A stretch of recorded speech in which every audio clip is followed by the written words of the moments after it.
Surprenez-vous pas en fin de semaine de voir davantage de policiers sur les routes du Québec. Bienvenue à Nouveau Info Québec.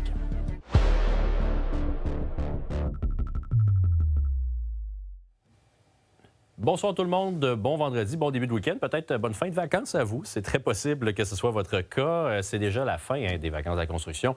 Pour l'occasion, la Sûreté du Québec intensifie ses interventions en sécurité nautique, notamment l'opération nationale concertée est réalisée en collaboration avec tous les corps policiers du Québec. La Sûreté du Québec rappelle d'être prudent sur l'eau comme sur la route.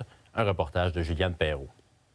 Ce qui est de croiser plus de policiers en fin de semaine sur les plans d'eau au Québec dans le cadre d'une vaste opération en sécurité nautique. Tous les corps de police de la province intensifieront leurs interventions sur les plans d'eau pour intervenir sur les comportements imprudents à bord des embarcations, mais aussi auprès des autres usagers des plans d'eau. La Sûreté du Québec, nous patrouillons environ 500 plans d'eau. Il y a des interventions qui sont faites, il y a des arrestations qui sont faites à chaque année.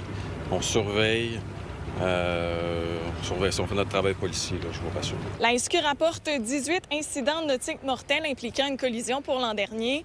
Selon un bilan provisoire, le chiffre est à 8 pour 2026. La pandémie, vraiment, il y a eu une augmentation remarquée qui est proportionnelle à l'achalandage qu'on avait observé sur les plans d'eau.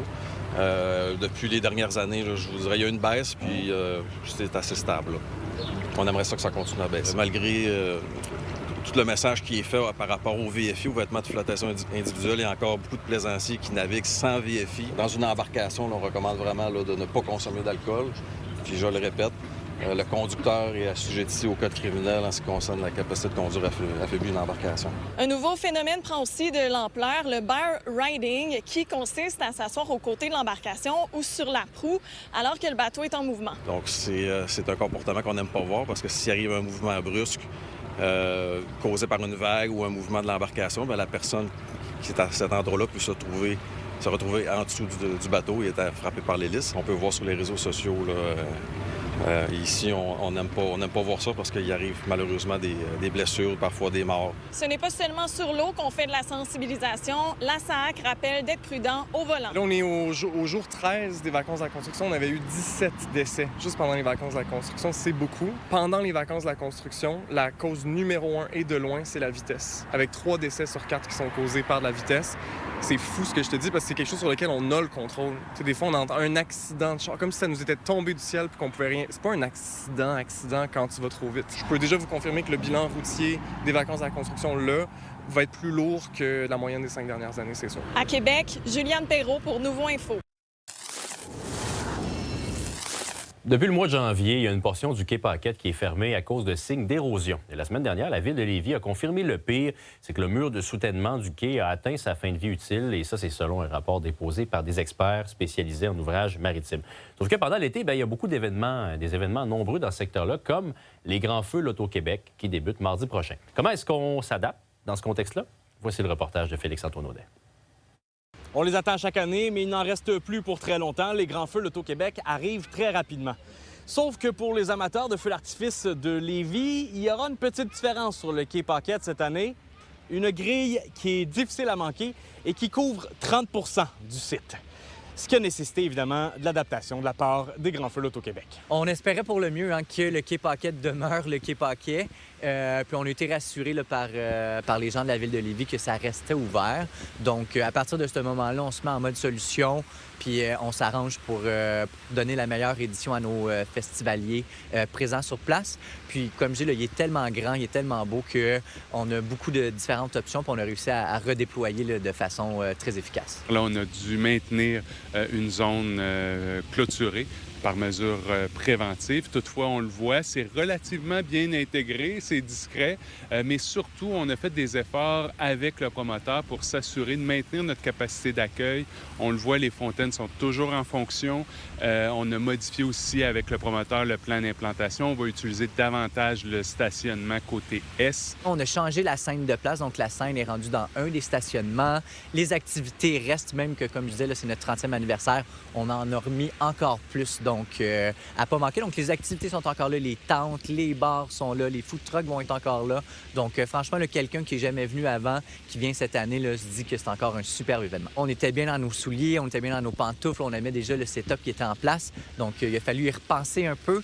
Mais franchement, même ce nouveau setup-là, on l'aime beaucoup. Les fontaines sont fonctionnelles, la capacité d'accueil est maintenue, il y aura des scènes. Alors maintenant, à quoi est-ce qu'on doit s'attendre pour cette édition des Grands Feux l'Auto-Québec? On s'est arrangé là, pour en mettre le paquet, que ce soit du point de vue du spectacle de pyrotechnie, des animations, des concerts, les bands, les DJ, les activités sur place, on en a mis encore plus pour cette année. Les thématiques sont encore plus éclatées cette année. On commence avec la première semaine avec rock'n'roll, entendre du Rolling Stone sur un feu d'artifice. Quand même le fun. Il va y avoir un concours de air guitar sur place. Puis dès jeudi, on a Fiesta Latina. La 30e édition des Grands Feux l'Auto-Québec commence donc ce mardi 4 août et se tiendra jusqu'au 22 août prochain. À Lévis, Félix-Antoine Audet pour Nouveau Info. Il y a une scène impressionnante qui est survenue hier à Limoilou en soirée. C'est un semi-remorque qui a percuté 2 véhicules stationnés à l'intersection de la 4e rue et de la 6e avenue et un lampadaire également. L'accident a causé d'importants dommages matériels, mais n'a pas fait de blessés, heureusement, selon la police de Québec. Et toujours selon le SPVQ, il n'y a aucune infraction de nature criminelle qui serait en cause. Par contre, il y a une enquête qui est en cours pour déterminer s'il y a eu un manquement au code de la sécurité routière. La nouvelle gouverneure générale Louise Arbour va faire sa première visite officielle à Québec la semaine prochaine. Elle va séjourner à sa résidence, la Citadelle de Québec, du 4 au 10 août. Et pendant cette visite-là, elle prévoit notamment rencontrer de nouveaux arrivants, des adolescents qui fréquentent la Maison des jeunes Saint-Jean-Baptiste. Elle va se rendre également à la base militaire de Valcartier et va recevoir les grands honneurs du Royal 22e Régiment. Louise Arbour va participer également de façon informelle au Grand Feu l'Auto-Québec ainsi qu'aux fêtes de la Nouvelle-France.